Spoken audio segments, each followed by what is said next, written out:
তা আজকে আমরা যে কাজটা শিখবো সেটা হলো নাইট্রোজেন দিয়ে প্রেসার দিব একটা এসির ভিতরে এবং এর লিক টেস্ট করবো ইনশাল্লাহ। এখানে একটা সিলিন্ডার আছে, নাইট্রোজেন সিলিন্ডার। তো নাইট্রোজেন সিলিন্ডার নিরাপত্তার বিষয় তোমাদেরকে আগে শেখানো হয়েছিল যে এটা কতটা ডেঞ্জারাস, এটা কিভাবে ব্যবহার করতে হয়, রাইট? এবং এটা কিভাবে এর hand shutter bulb, pressure regulator এগুলো কিভাবে ব্যবহার করতে সেটা শেখানো হয়েছে। তো আজকে আমরা যেটা শিখবো যে এখানে আমাদের কাস্টমারের একটা এসি আছে। এই এসিটা মেইনলি কাস্টমারের অভিযোগ ছিল যে আমাদের লিকেজ আছে, মানে গ্যাস নাই, ঠান্ডা হয় না। তো আমরা গিয়ে দেখলাম যে ওখানে কি নাই, গ্যাস নাই। এখানে আমরা সাসপেক্ট করতেছি, সন্দেহ করতেছি এখানে তেল আছে। তো এই তেলটা এখানে আছে মানে হলো লিকেজ আছে। যদি লিকেজ থাকে তাহলে তো গ্যাসটা থাকবে না, থাকবে মানে হিমায়ক। আমরা যদি গ্যাস উচ্চারণ করি তাহলে মাথায় রাখতে হবে গ্যাসটা আসলে এটা সঠিক নাম হলো কি, হিমায়ক বা রেফ্রিজারেন্ট। যদি লিকেজ থাকে তাহলে কখনো থাকবে, থাকবে না। তাহলে আমাকে কি করতে হবে, লিকটাকে রিপেয়ার করতে হবে। এখন আমি এখানে যে লিকটা রিপেয়ার করবো, কোথায় লিকটা আছে সেটা কি আমি জানি? এটা কিন্তু আমি জানি না। তো এখানে যে আমাদের সিলিন্ডারটা আছে, এই যে এখান থেকে আমরা কি করব, এখানে যে হ্যান্ড শাটার বাল্বটা আছে এটা আমরা ওপেন করব। আমরা এই যে ওপেন করলাম। এখন আমাদের আগে দেখে নিই,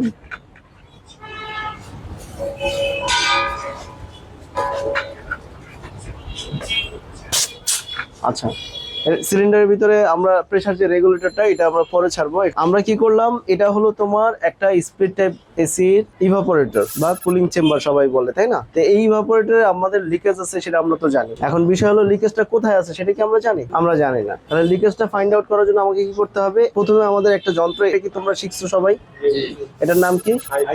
হাই প্রেসার গেজ মিটার, তাই না? এই হাই প্রেসার গেজ মিটারটা দিয়ে আমরা কি করব, মিটারটাকে আগে সুন্দর করে সেট আপ করবো। এখানে দুইটা লাইন আছে, একটা হলো লিকুইড লাইন আর একটা হলো সাকশন লাইন। লিকুইড লাইনটা ভিতরে প্রবেশ করছে আর সাকশন লাইন দিয়ে কম্প্রেসরে ফেরত গেছে। তো আমরা এখানে যে সাকশন লাইনটা বন্ধ করে দিলাম একটা ডেড ক্যাপের মাধ্যমে, এটার নাম কি? Dead cap. ডেড ক্যাপের মাধ্যমে বন্ধ করে দিলাম, তাহলে এই সেটটা ব্লকেজ হয়ে গেল। আমি এখানে হোস পাইপ লাগালাম। এখন আমরা যেটা করব, আমাদের যে গেজ মিটারটা আছে, গেজ মিটারের এই হ্যান্ড শাটার বাল্বটা আমরা ক্লোজ রাখলাম। ক্লোজ রেখে এটা কোথা থেকে আসছে, নাইট্রোজেন সিলিন্ডার। তাহলে আমরা কি করলাম, এই যে এখানে হোস পাইপটা লাগিয়ে দিলাম। দিয়ে আমরা কি করব, এখানে রেগুলেটরটা যেহেতু আমাদের মেইন বাল্বটা ছাড়া আছে, হ্যান্ড শাটার বাল্ব, এখন আমরা কি করব, প্রেসার দিব। প্রেসার আসলে কতটুকু দিব,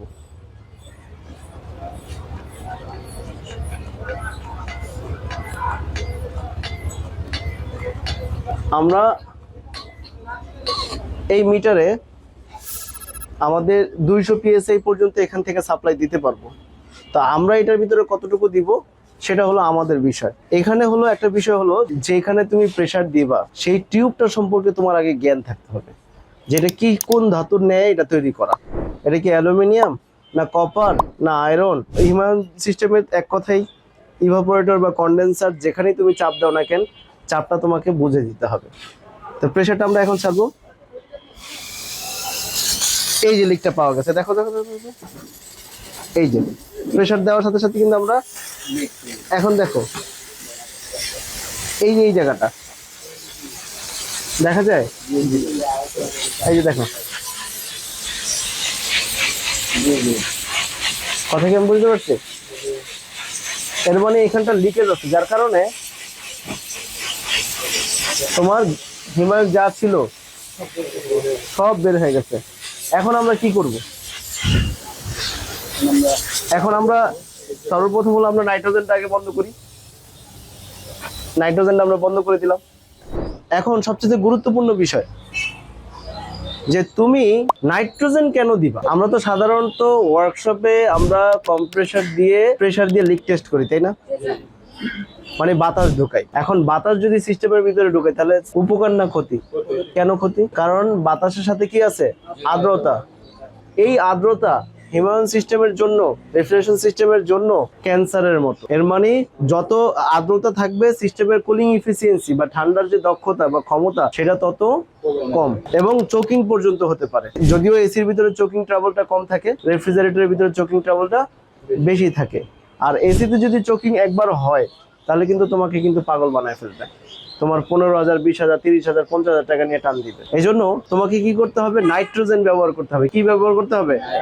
নাইট্রোজেন যদি ব্যবহার করো, নাইট্রোজেনের ভিতরে কিন্তু তোমার কোনো প্রকার আর্দ্রতা বা জলীয় কণা নাই। কথা কি বুঝতে পারছি? যদিও এটা এক্সপেন্সিভ, লিক গুলা বের করার জন্য নাইট্রোজেন ব্যবহার করতে পারি। আর যদি ভিতরে ইভাপোরেটর যে তেল উঠে যায় বা কোনো সমস্যা হয়, তাহলে সেই ক্ষেত্রে আমরা কি করতে পারি? ফ্লাশ করতে পারবো। ড্রাই নাইট্রোজেনের কাজটা কি? মূলত দুইটা কাজ। একটা হলো তুমি প্রেসার দিয়ে লিক টেস্ট করা, আর একটা হলো ফ্লাশ করা। সিস্টেমে যদি কোনো অপদ্রব্য ময়লা যদি থাকে, তাহলে কি করতে পারবা? ক্লাসটা যদিও অনেক ছোট, কিন্তু গুরুত্বপূর্ণ কিনা, এই কাজটা তোমরা করতে পারবা কিনা। ড্রাই নাইট্রোজেন ব্যবহার করার নিরাপত্তার বিষয়গুলো যেগুলো আগে বলা হয়েছিল, সেই নিরাপত্তাগুলো সবসময় খেয়াল রাখতে হবে, যেন এটা নিয়ে যেন কোনো প্রকার তোমরা কাজ করতে গিয়ে, কাজ করার সময় সবাই সিরিয়াস মন মানসিকতা নিয়ে কাজটা করতে হবে।